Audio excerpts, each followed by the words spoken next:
Hello everybody. So today is a big video. It could make 6 videos and I'm gonna try to make 6 videos in one, 6 parts in one about my thesis for Enphase. I've been covering Enphase for a while on this channel.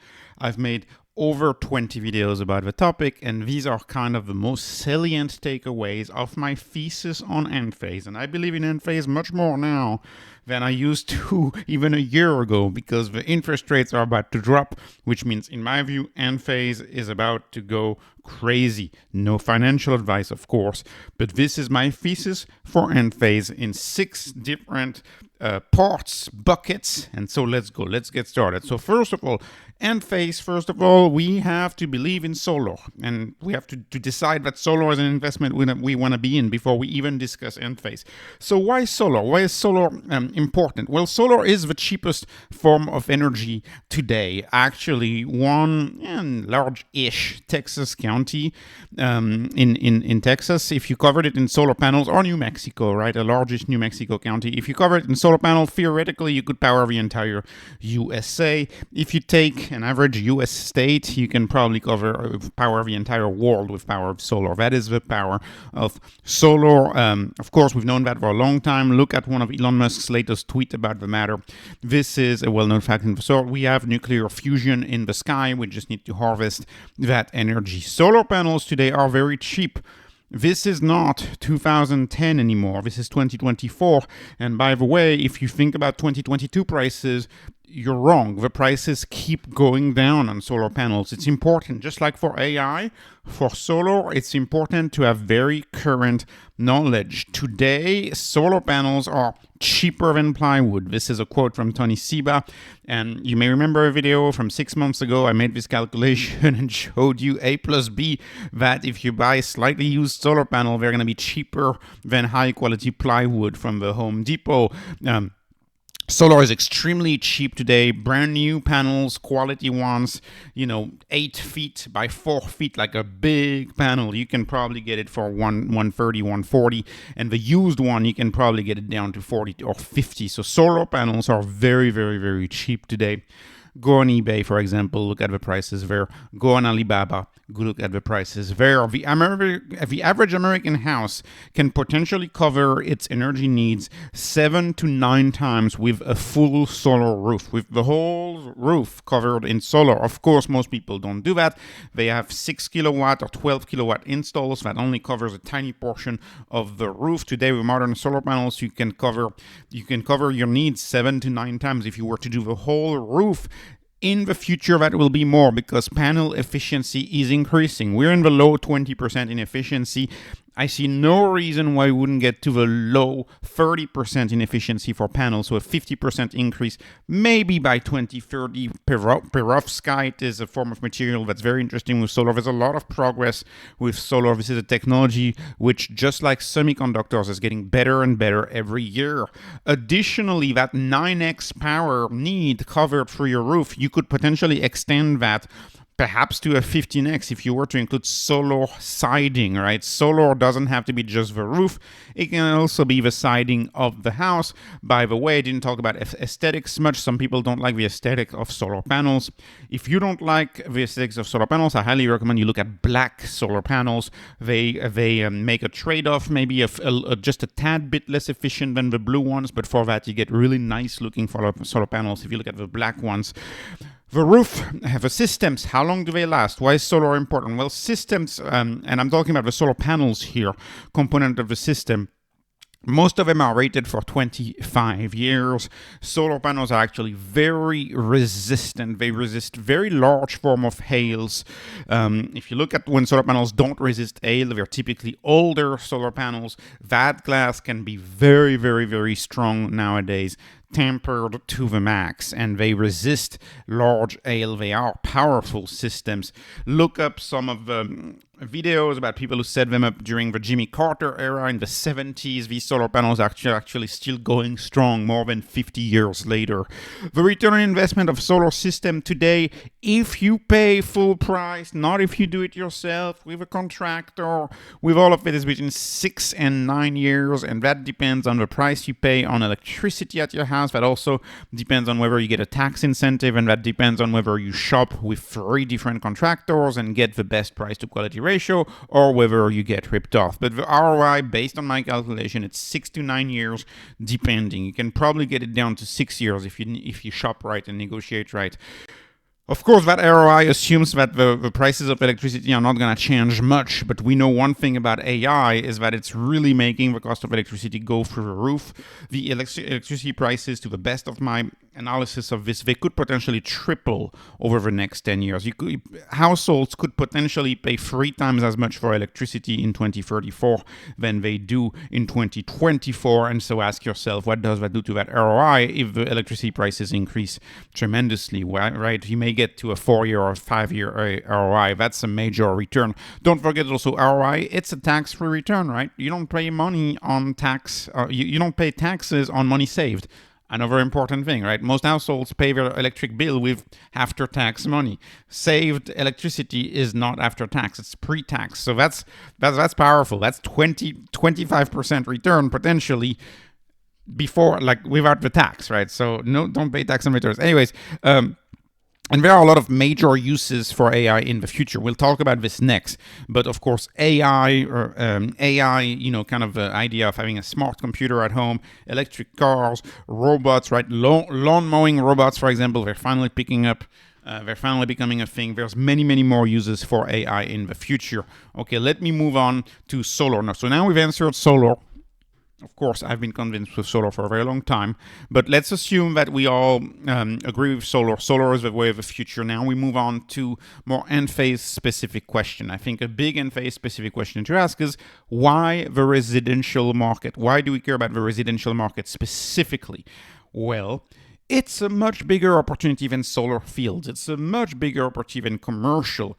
To the best of my estimate, it's between 6 and 20 times bigger as far as roof space than industrial/commercial space. Where the house is the most common form of construction out there. The house is the most common form of construction. It's everywhere. In Europe, that ratio is even greater than in the US, because the US has a lot of commercial space. Rest of the world, that ratio is greater. Residential roof are much more plentiful. This is the bigger opportunity. This is the opportunity that I want to go after in the solar space, of course, and that's why when I do my analysis where I compare 10 plus solar stocks, I always go for Enphase, because Enphase is the leader on residential, and residential is the bigger market by far. Financing, we know that corporations, companies, commercial buildings, financing stuff right now. It's going to get easier, of course, as rates drop, but financing for a residential market, these financing options are very common, very easy. You get a pool finance, you can get your AC finance, you can get your insulation finance, you can get a spa financing, whatever. Solar panels financing and upgrade for kitchen remodel financing, and financing and upgrade for your home is something that the lending world is very used to. And as a result of that, financing options are very common for a residential market. It's easy for homeowners to leverage some cash, to raise some cash to install solar panels. Sometimes these payments can be bundled into a mortgage at construction, and in that case, it becomes even more of a no-brainer. Why the residential market? Well, in some markets, solar is mandatory, namely California. And so if it becomes mandatory, then you have the law on your side. This is one of the big advantages of solar. This is one of the rare investments out there where the government is actually very pro that sector and doing everything to support that sector. Solar can also improve the home energy efficiency of your home. I'm looking at European markets right now. I know France has it, but it's more than just France. At resale, there's often energy grades, energy efficiency grades from when you buy a house, and there's restrictions, there's higher taxes on homes that don't achieve certain forms of energy efficiency. I know in France, for example, you can't rent certain homes if they don't have a certain score. Adding solar panels increases the home efficiency of whatever home you have, and actually, sometimes it may be the only way you have to get a better grade for your house and to be able to resell it. So there's again, the law is again supporting the solar sector by making it indirectly mandatory to get solar. Now let's talk about the home backup market. If the home backup market is indicative of future demand of solar, because of course, if you have a solar system, you have a battery and you don't need to have one of these very loud generators, right? One of these gas generators like the Generac. If the home backup market alone is indicative of the future size of solar, which I think solar is going to be much bigger than the home energy backup. But if solar were to be as common as home energy backup in the US, then you would have a much bigger market already.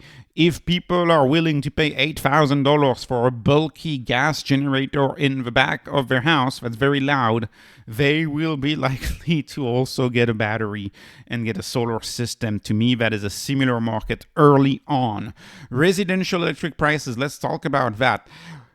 Typically, they're the first prices to go up. Residential prices in the US, in Europe, it depends on your country, but in the US, the residential prices go up more quickly. They're quick to increase. Why? Because corporations have long-term contracts. They have high negotiating power. Individuals don't have that negotiating power. And as a result of that, the higher the electricity from the grid, the more compelling solar gets. And with AI, I think electricity is going way up. Now, why solar? Again, a solar roof. If you're thinking about your home as an investment, a lot of Gen Z buyers may be sensitive to solar panels. I think right now it's a tenuous thing to make. Right now it is a tough calculation, right? It's tough to justify putting solar panels for hoping to get more money. When you resell your house, I think in the future it's going to be a much different story. In the future, solar and the solar system on the roof is going to be much more valuable, and you'll see why in my slide 6. The green argument, in some markets, it's still an important selling point. It's a form of non-economic payout that a lot of homeowners care about. So in some markets, green argument is still the main selling point. If you follow solar, that was the initial draw of solar. The initial argument was the green argument. Today, I would argue it's one of the lesser arguments, but it's still in some market a large form of payout that people take into account when they go after ROI. And sure enough, Enphase markets that quite a bit when they say, we have green solar charging for your car, etc. It's still a selling point in a lot of markets, including California, including a lot of the Northeast in the US. I would argue less of a selling argument in Texas.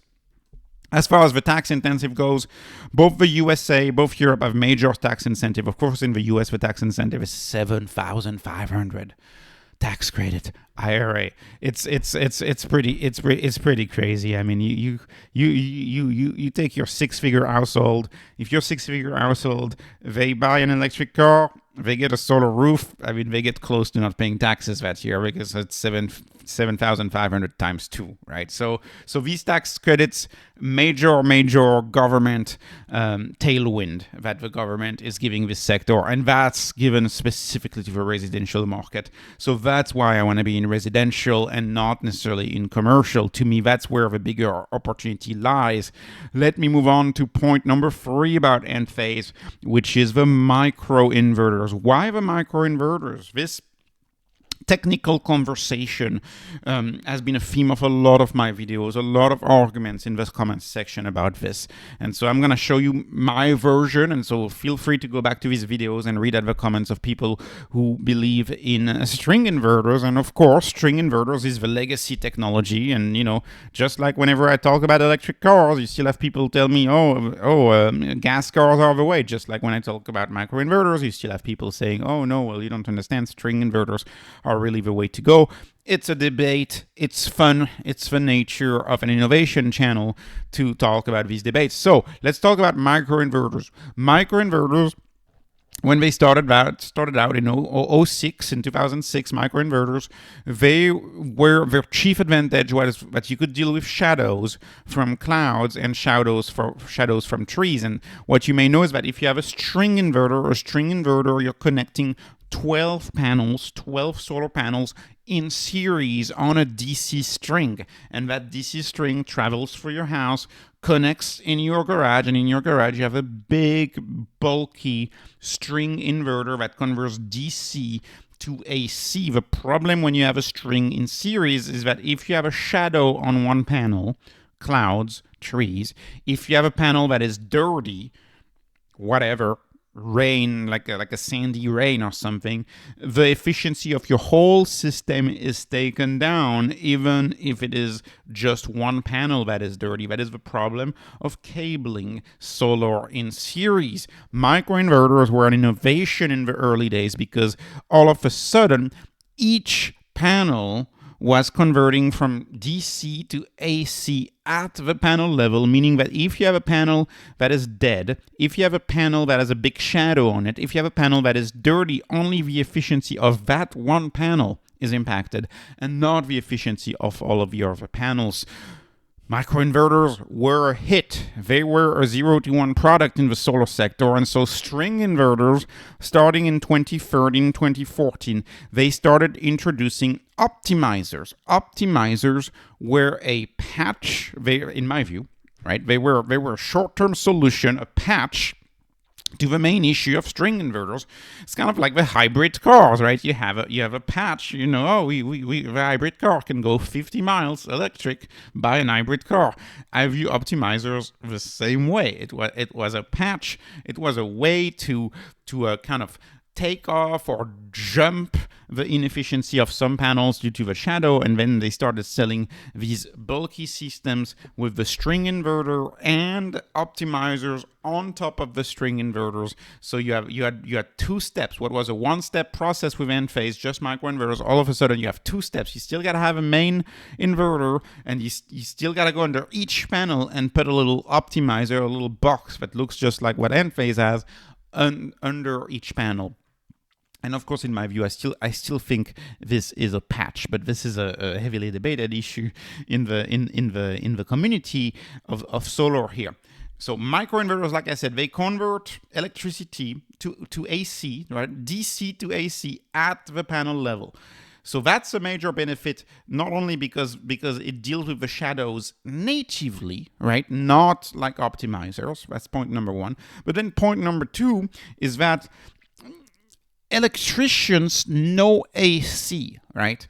They know how to cable a system in AC, and the big advantage of having and what you call an AC coupled system, of having AC at the panel. The AC comes out of the panel thanks to the Enphase little box that you stick under the panel. That means that any electrician can install it. Not all electricians know DC current or are qualified or are even comfortable dealing with DC currents, dealing with those strings, the strings of power in a string inverter. When you have 12 panel in series, that's a whole lot of voltage. That's a whole lot of watts. Not all electricians are comfortable working with such voltage, number one, and not all families are comfortable having such voltage go through their roof. This is the chief advantage of AC now. It's kind of reverse from the early days of electricity, right, where the current was totally the opposite. So that's a big selling point for electricians. And ask yourself, do you want to retrain all of the electricians to DC? I think that's one of the chief reasons why AC is working out. Everybody knows how to use AC. We're all familiar with AC. Okay, that's point number two about why the microinverters, in my view, are a better system. Then microinverters have a switch off at the panel level.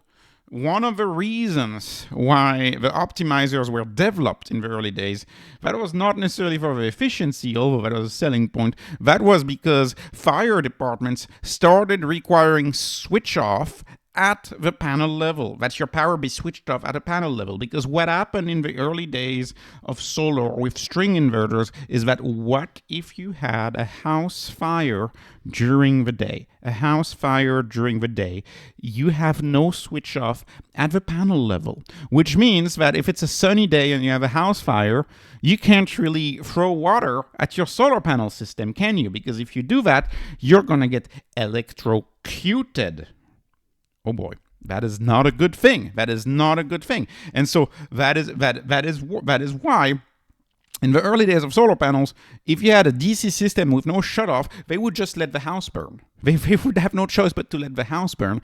And so they started requiring this switch off at the solar panel level, which came natively with microinverters, right? Because they're coupled with the grid. They only turn on when they feel the power of the grid. That was the innovation, the technical innovation, right? Not with DC, and so a lot of people were very uncomfortable with these long DC strings going through the house and the danger that comes attached with it. Again, controversial issue. Some people do not agree with that. Some people don't agree with that. And, this is true of every technical field. You have debates. I personally believe that the microinverters is going to keep winning that debate. Microinverters, and this is important, right? Some people point out the issue of max power of string inverters versus AC inverters. This is greatly going to change with gallium nitride. The next generation of microinverters are going to be able to handle much higher power conversion because they're going to have gallium nitride. If you're familiar with gallium nitride, have you ever bought a very expensive phone charger? A very expensive phone charger is typically with gallium nitride, and your phone charges in 15 minutes with those. It's the next gen tech, and that tech in power electronics, that next gen tech is going to make its way to Enphase in the next generation, which is in my view, it's going to stop any debate about the potential max power, peak power limits of microinverters with big solar panels. So that's another point. Okay, microinverters, they last 25 years and they have no single point of failure. On the other end, string inverters are only guaranteed 12 years, and when they fail, the whole system fails. When a microinverter fails, it's only that one panel that fails. When a string inverter fails, it's the whole system, because remember, a string inverter has multiple strings sometimes, but it's got, let's say, 12 panels connected in series, linking to the string inverter. So if the string inverter fails, everything fails, and your system is down for weeks, maybe months, etc., etc., etc. So that's a big issue, and the reason why they can last 25 years, of course, is because one of them is a consumer electronics, and another one is an appliance. And I'll get to the distinction between the two in a second, and how they're manufactured. You will understand how they're manufactured is very, very different. Microinverters, and this is something that I didn't used to cover in the early days, but that's actually important, especially as we have a lot of shortages in labor and construction, etc. Microinverters are very lightweight. They are very lightweight products. That is not the case of string inverters. String inverters take multiple people to install on the wall. This is not the case of microinverters, which are lightweight. And of course, 100 pounds, I guess anybody can do it once, right? The problem is that those installers, they do this all day. So yeah. You take a couple of workers. If they have to set up something on a wall that's 100 pounds and they do that once a month, that's not a problem. But keep in mind, if you're an installer, you do it all day. The economics of installing solar panel dictate that the system should be installed in one day for this to be economical. These people do that in a day, and so lifting 100 pounds. Lifting a system like that of 100 pounds every single day, you get a lot of people who don't want to do that. So the bit being lightweight is important.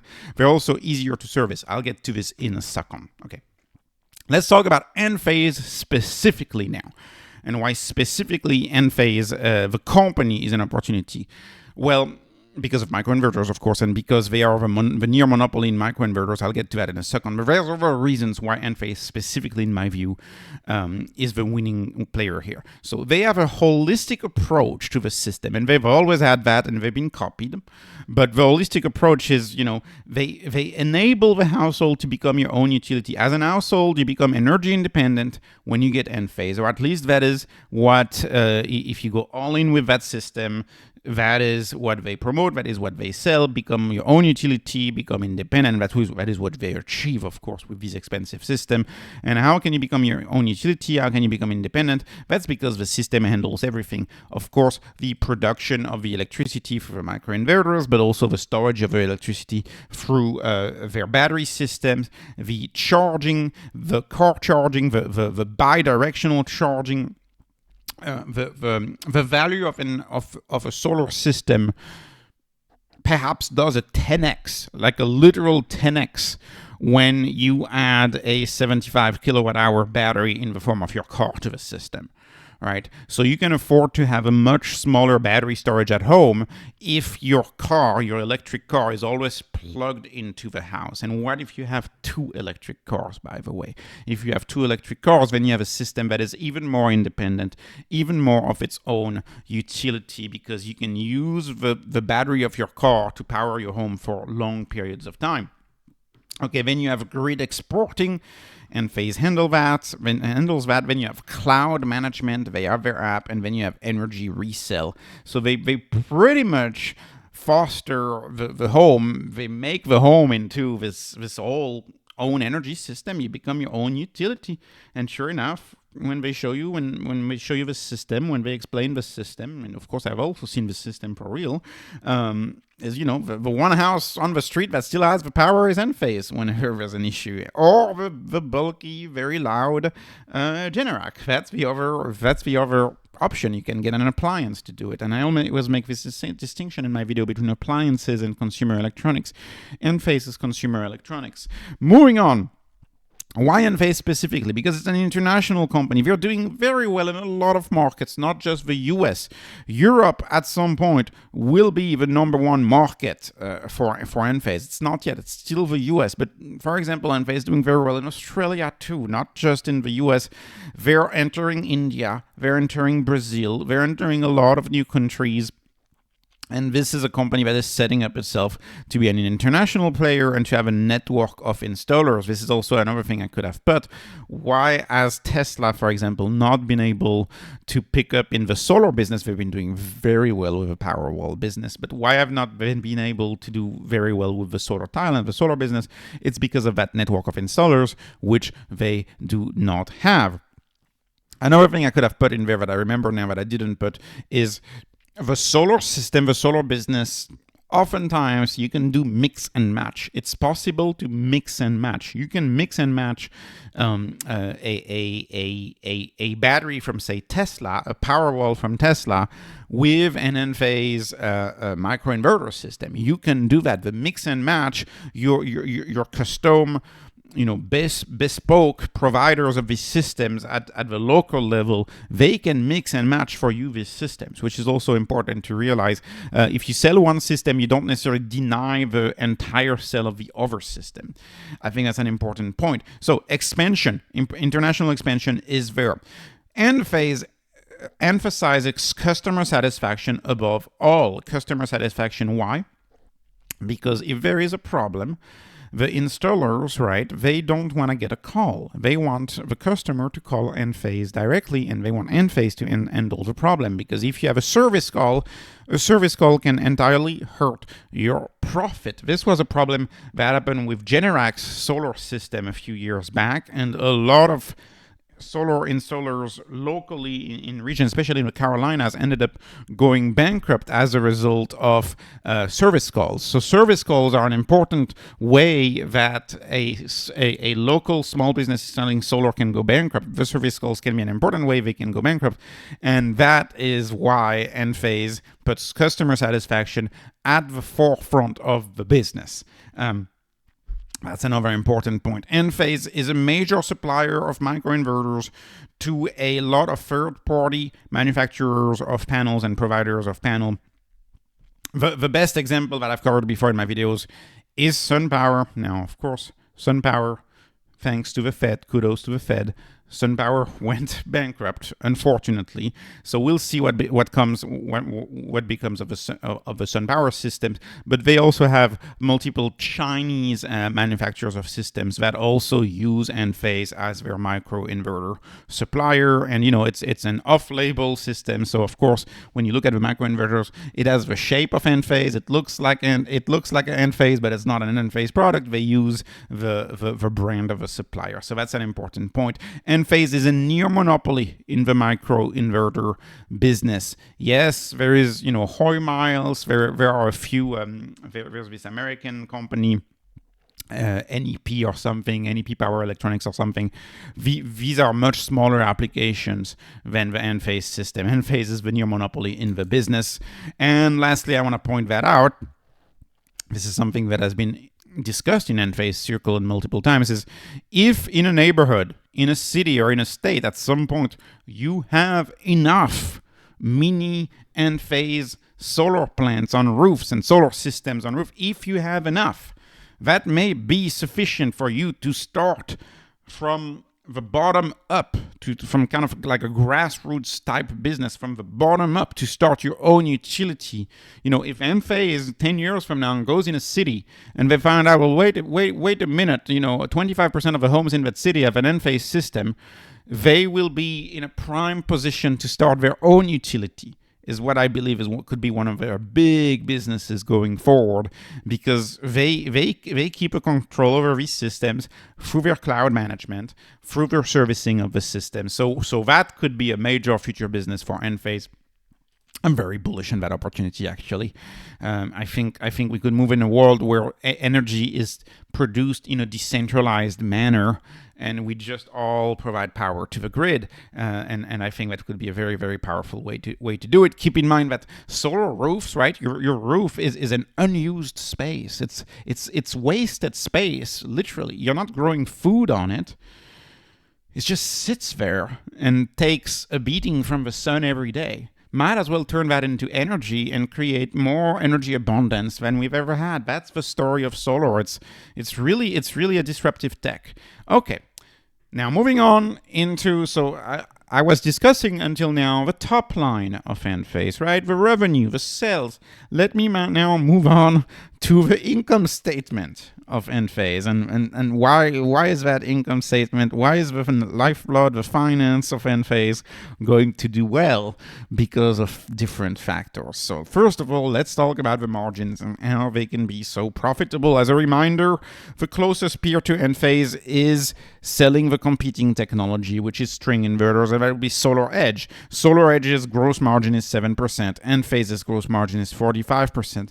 Why? Why would that be? Well, let me get started. First of all, microinverters, they can be mass manufactured like consumer electronics. I was going to say like a USB stick, but they're not really a thing anymore. So I'm going to tell you, you can manufacture that as easily as a Roku stick, if you've ever seen one of those, or as a phone charger, or as a laptop charger. It's a giant factory. This system in the semi world, very well done.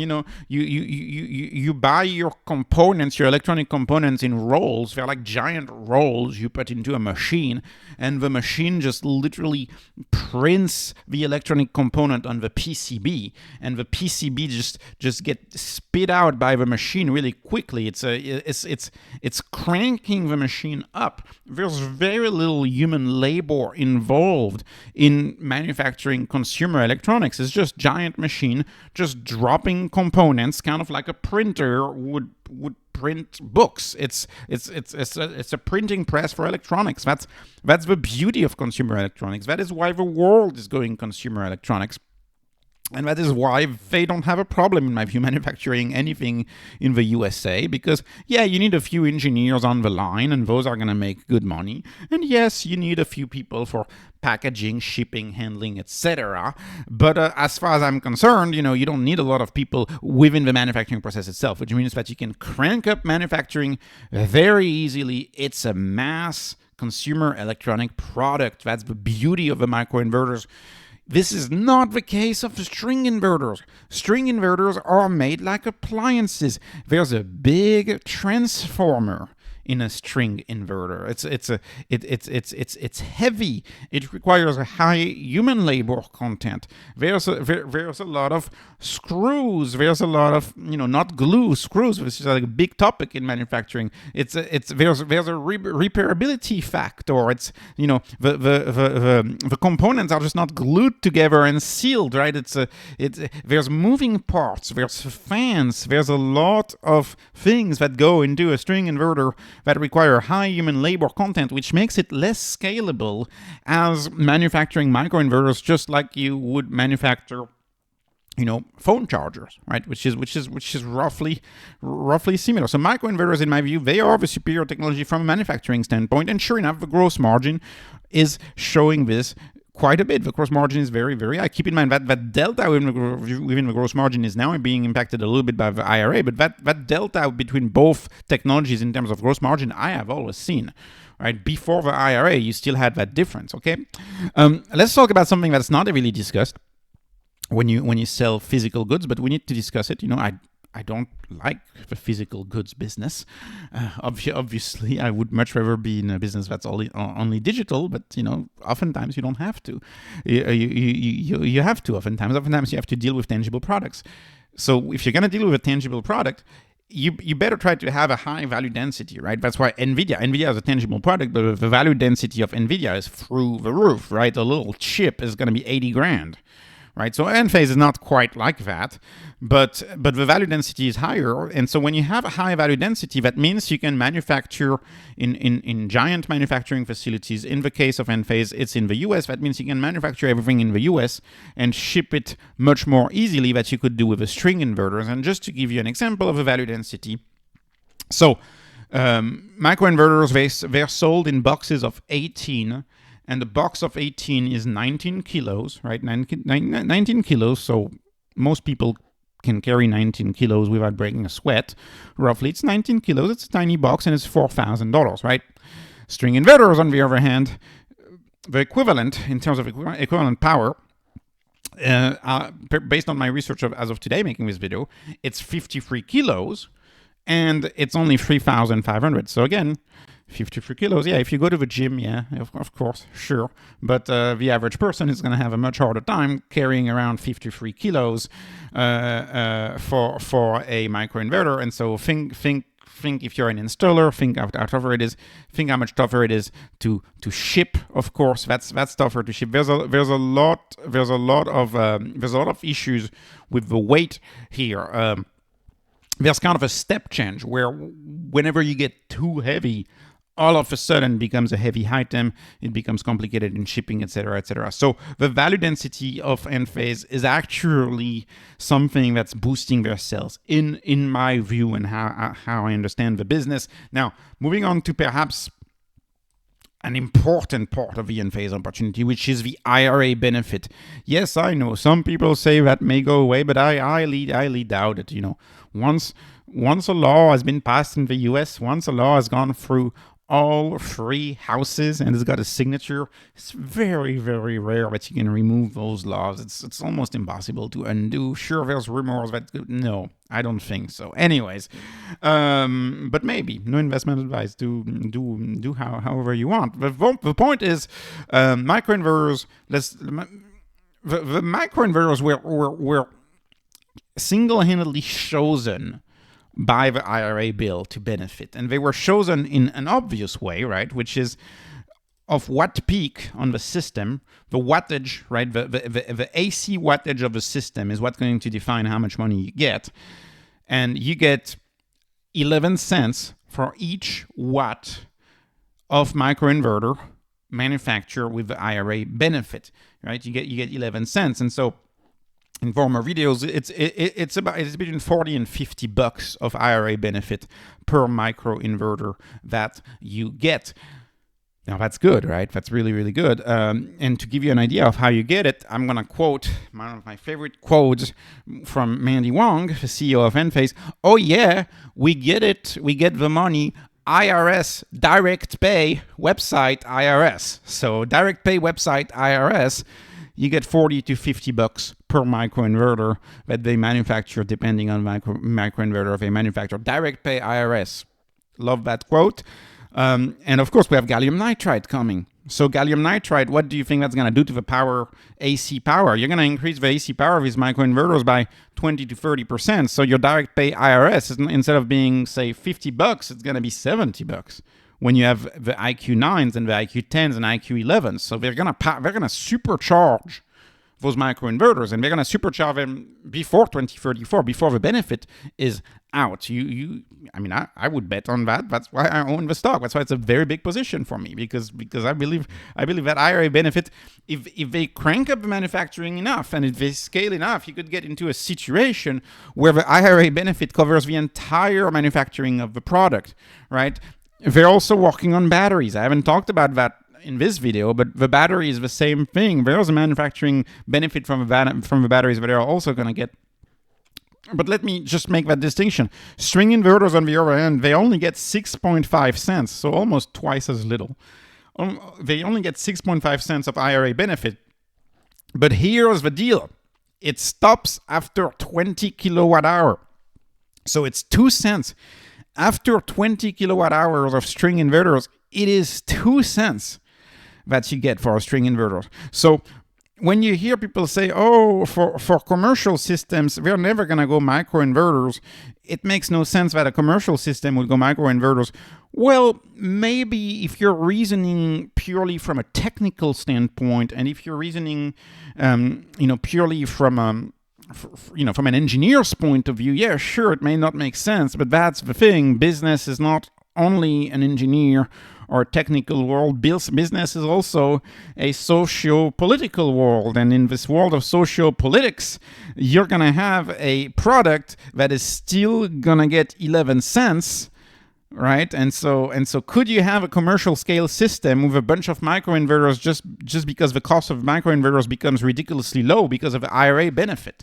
Could you have this anomaly happen in commercial systems? Well, and the question is, with gallium nitride, I'll get that to a second, will this even still be an anomaly with gallium nitride, which is kind of the next video that I need to make on Enphase, discuss with you and the gallium nitride and how it's going to change things.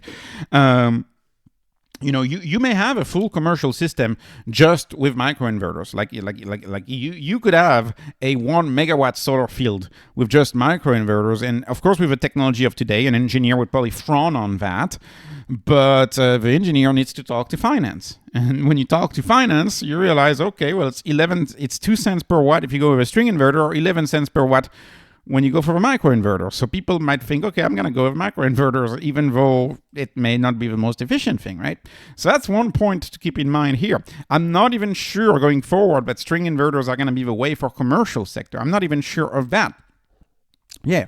So the IRA, again, this is an important one. It took me a while to find that one out, but I can tell you pretty confidently based on my research that yes, but guess what? The IRA benefit works for exports. So Enphase is gonna make the US the export hub for the microinverters, right? Doesn't matter which country you are, you're likely gonna get a microinverter from America, made in America. And I feel bad for that plant in Eastern Europe. They had opened a plant in Eastern Europe. From my understanding, that plant's not doing well because they're shifting all of the manufacturing to the U.S. because, of course, there's no IRA benefit in Eastern Europe, and there is in the U.S. It's this is a philosophical point, but it's funny how China decided to support solar panels, and so China is dumping solar panels around the world. It seems like the U.S. decided to support the inverter tech, and the U.S. may be dumping inverters around the world, microinverters. That may be possible. We'll see how that goes. But anyways, I think the tailwinds are very strong for the gross margin to remain very, very high for the microinverters.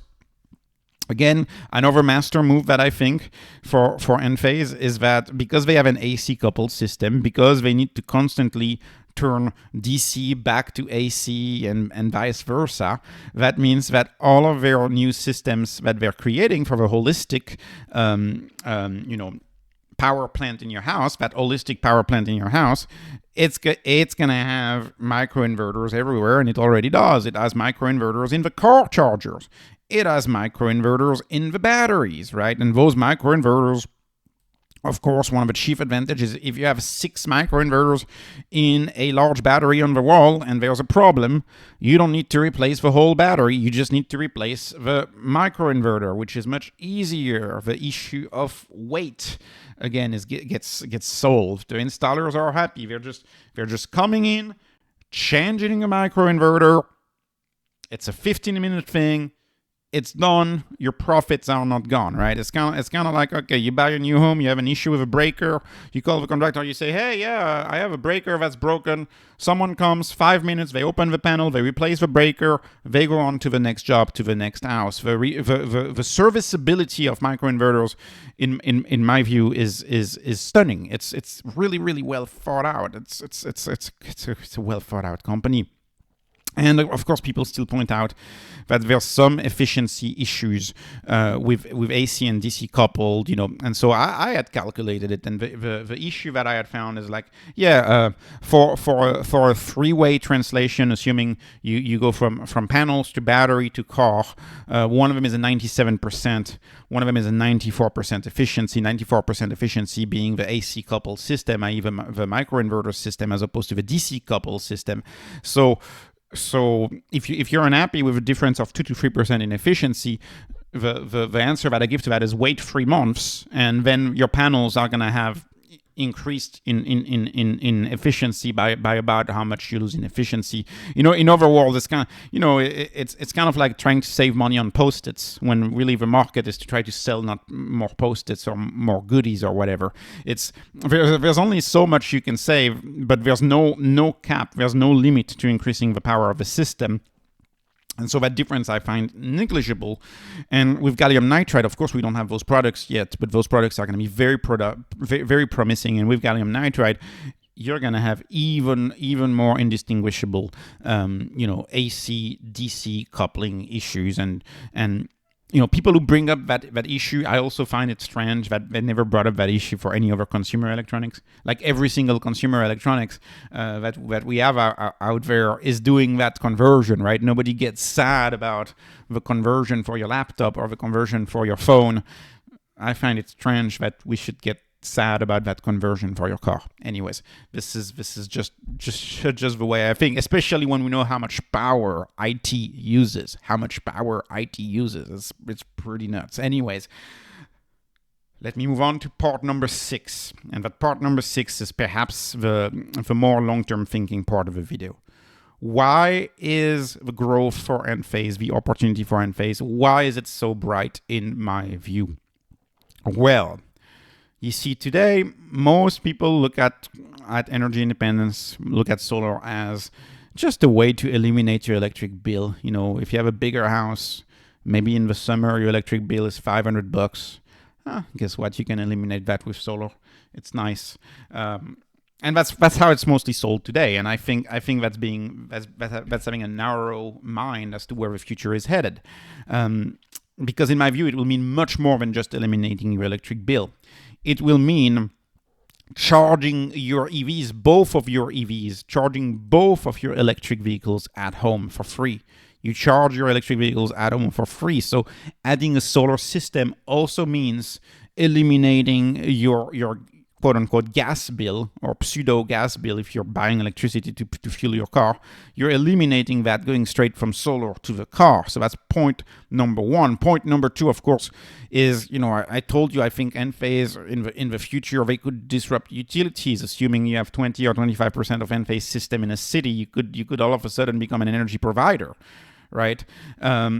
Well, you could make money for the providers of power to this utility. You could make money. You could resell, and that was NEM 2 in California, which they phased out, and now they have NEM 3, is that you could resell energy to the grid and actually make money or get battery credits. That was what was going on in California. You would get battery credits, but you could make money.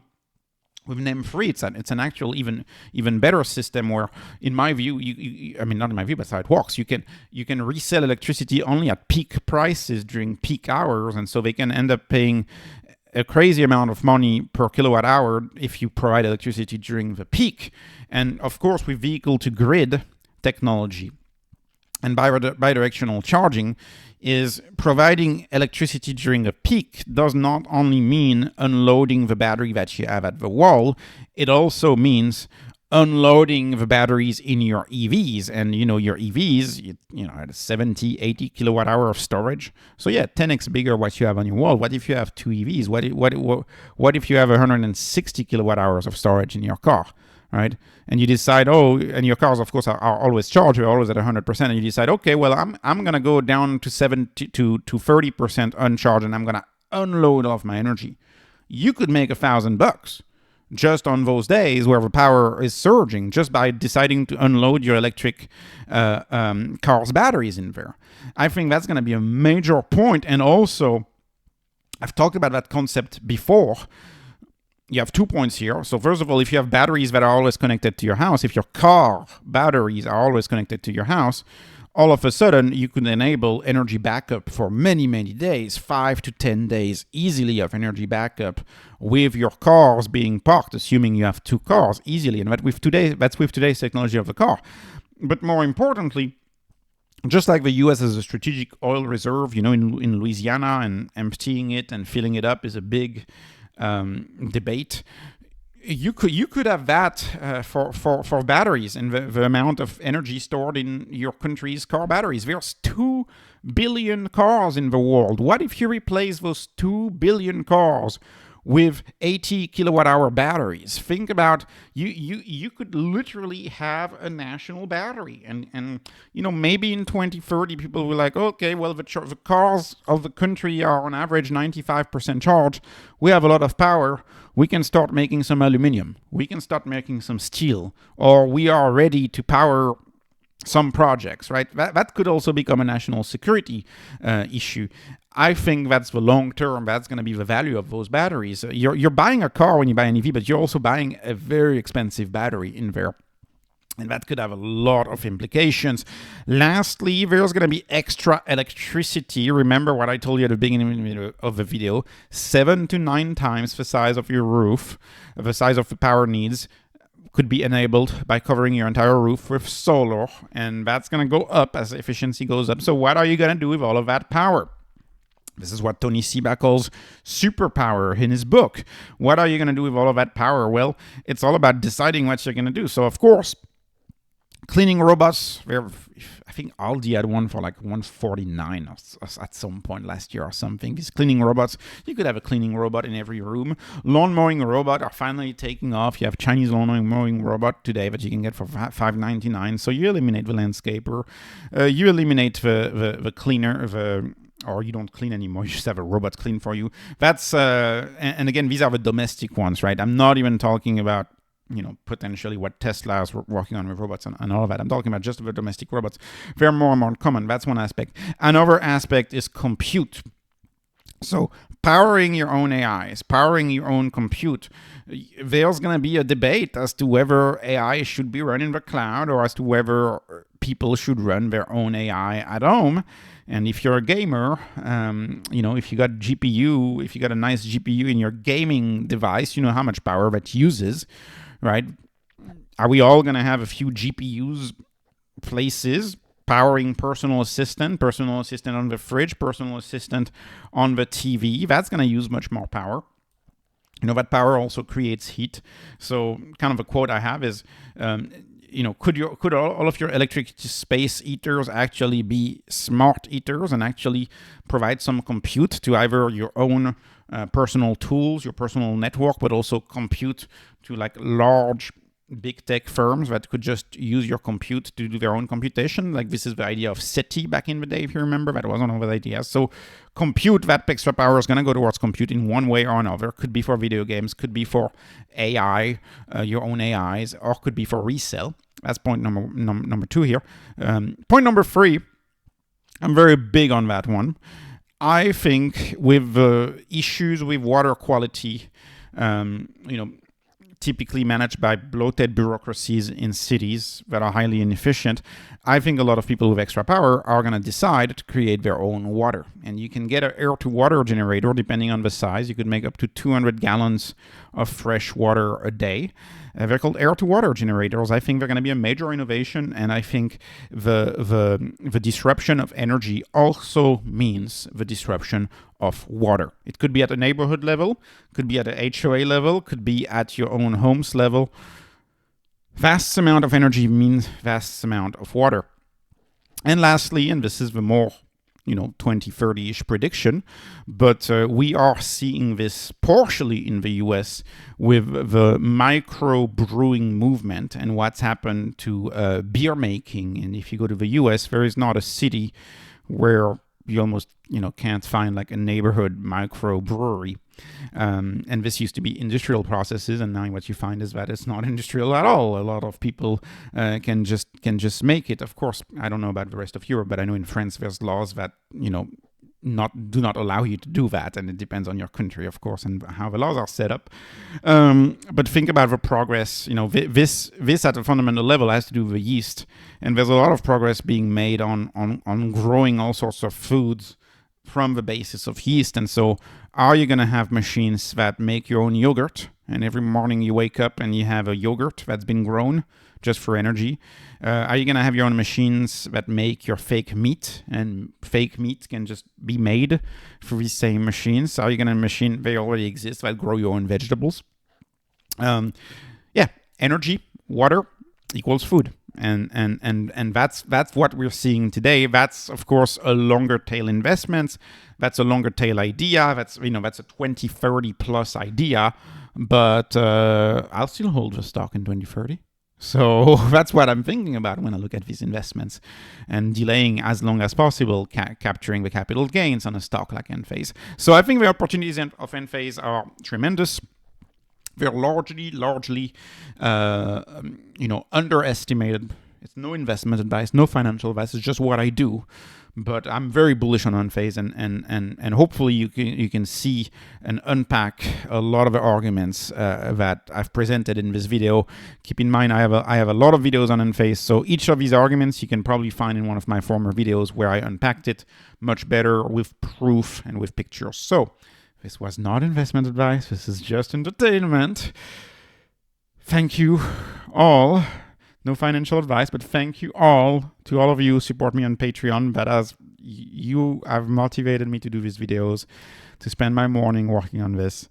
So thank you. And all of my premium content, everything I do, it's a priority. I put it on Patreon. Please like, please subscribe. Thank you for watching, and have a wonderful, wonderful day.